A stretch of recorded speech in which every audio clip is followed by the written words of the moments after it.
आशीर्वाद नहीं शाप है। स्वर्ग में भ्रमण कर रहे नारद जी ये देखकर बड़े हैरान थे कि धरती पर वह लोग जो बहुत खुश हैं, जो धन के पीछे भागते हैं, और वे लोग बड़े दुखी हैं जो भगवान की भक्ति करते हैं। इस विचार से ग्रस्त नारद जी काफी परेशान हो गए और जब उनसे रहा नहीं गया तो वह सीधे पहुँचे बैकुंठ धाम। इस प्रश्न का समाधान पाने के लिए भगवान विष्णु के पास नारद जी जैसे ही भगवान विष्णु जी के धाम पहुँचे, भगवान विष्णु उनके मन की बात पहले से जानते थे।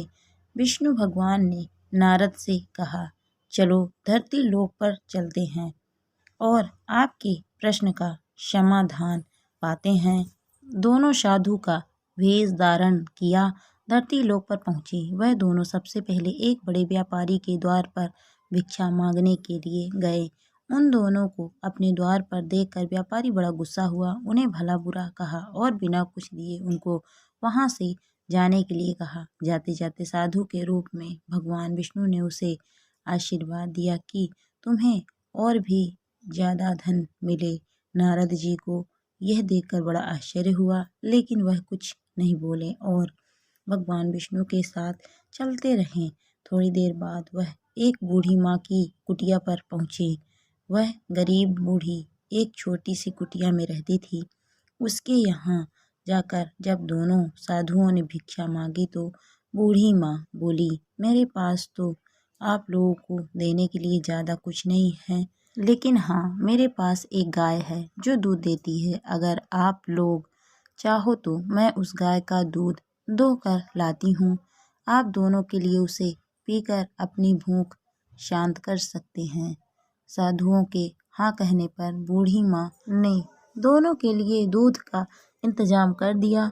खुश होकर साधु के वेश में विष्णु भगवान ने जब बूढ़ी से कहा कि बताओ तुम्हें क्या चाहिए, तो बूढ़ी माँ ने कहा कि मुझे कुछ भी नहीं चाहिए, बस आप आशीर्वाद दीजिए, मेरे लिए इतना काफी है। आशीर्वाद देकर दोनों साधु वहां से जाने लगे। तब जाते जाते विष्णु भगवान ने बूढ़ी माँ से कहा कि तुम्हारी गाय कुछ दिनों में मरने वाली है। वहां से थोड़ा आगे जाने पर नारद जी बड़े परेशान हो गए और विष्णु भगवान से बोले, यह कैसा न्याय है भगवान आपका। जिस व्यापारी ने हमारा इतना अपमान किया, हमें गालियां दी, आपने उसे और ज़्यादा धन पाने का आशीर्वाद दिया, और इस बूढ़ी माँ को जिसने हमारी इतनी सेवा की, हमारे लिए दूध की व्यवस्था की, उसे आप कहते हैं कि उसकी गाय जो कि उसके जीवन का आखिरी सहारा है वह भी मर जाएगी, ऐसा क्यों।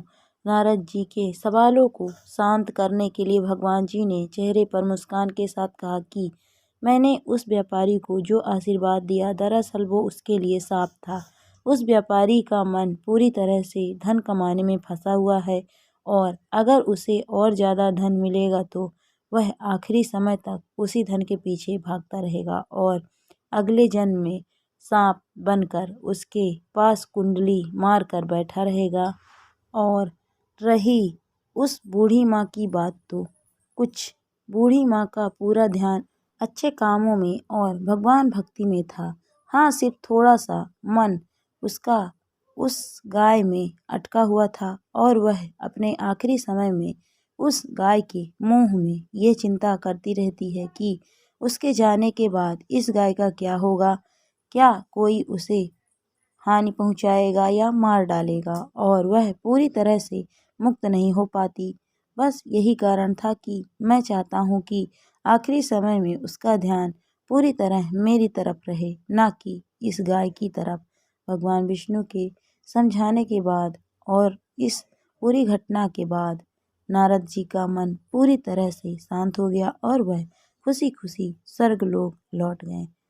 दोस्तों, छोटी सी ये कहानी मैंने कुछ दिन पहले कहीं पढ़ी थी, मुझे बहुत अच्छी लगी तो सोचा आपसे भी शेयर करूं। यह कहानी हमें कहती है कि हमें अपना जीवन अच्छे कामों में समर्पित करना चाहिए, ताकि अंत के समय में भी हम अच्छे कामों के बारे में सोचें और भगवान के बारे में सोचें और इस जन्म मरण के बंधन से मुक्त हों।